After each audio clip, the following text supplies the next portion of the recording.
With the brand new Gran Turismo 7 trailer at Daytona, we got a fantastic look at how the AI is going to be in Gran Turismo 7 single player, which you know is going to be a big part of Gran Turismo 7. They talk more about bringing back that old school single player campaign in GT7. So I've compared it against iRacing again because it's the same track. I think it's a good comparison to make. And we're really going to analyse how the AI reacts in Gran Turismo 7. Now, using iRacing as a comparison, you can see here I pause the footage, about to dive up the inside of this AMG. Now, as we play it forward, look how the AMG doesn't back out of it, doesn't give us a position, but instead battles us round the outside, tries to keep his position. That's really good AI.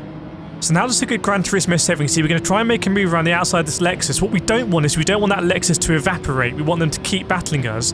But if you look at the rear view mirror on the right hand side, you can see that Lexus just kind of fades back. So that's not a particularly good example of AI keeping us very honest, but that's only one example, and there's better examples in Gran Turismo 7 I'm going to show you in this video. So don't lose hope, there is good AI in Gran Turismo 7. And here's a good example, because you can see here we went up the inside of that Aston Martin, and this time they haven't just immediately faded back, they did try and battle us. So if we had a moment of oversteer getting on the throttle, we would be side by side on the exit of this corner. So that is a really good example of AI kind of battling us. That doesn't really happen in GT Sport.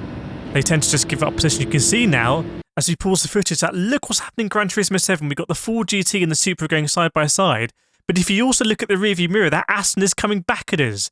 And that's the exact kind of dynamism that we want in single-player racing in Gran Turismo 7. And we don't have in GT Sport. You don't get these dynamic moments. If you look at the iRacing footage, it's almost exactly the same. We've got cars battling. So a really good example, I think, of AI and GT7 kind of battling each other, coming back at us, and actually forcing us to think about how we race. It's not just a case of you can just dive up the inside and you'll get a million positions, which you seem to be able to do in Gran Turismo Sport.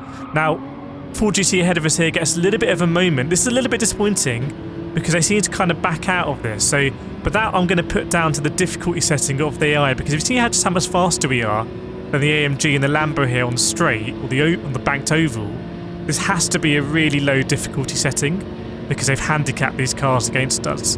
Now, as we go on to second lap, I want you to keep an eye on the iRacing footage, because this is what I hope the single player is going to be like in GT7 on the higher levels. You can see here, I go up the inside of the Ferrari, have a bit of a moment, and that Ferrari does not back up this position. He is there all the way around the outside, keeping us electrifyingly honest. You can see there's a little bit of contact there as well, and again, a little bit more contact.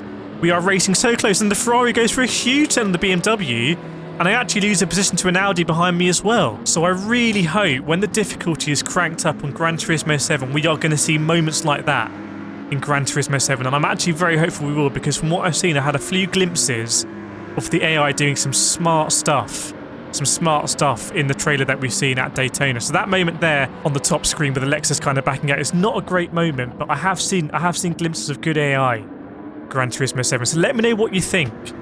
Are you optimistic about the AI in Gran Turismo 7? Do you think it's going to be very similar to GT Sport?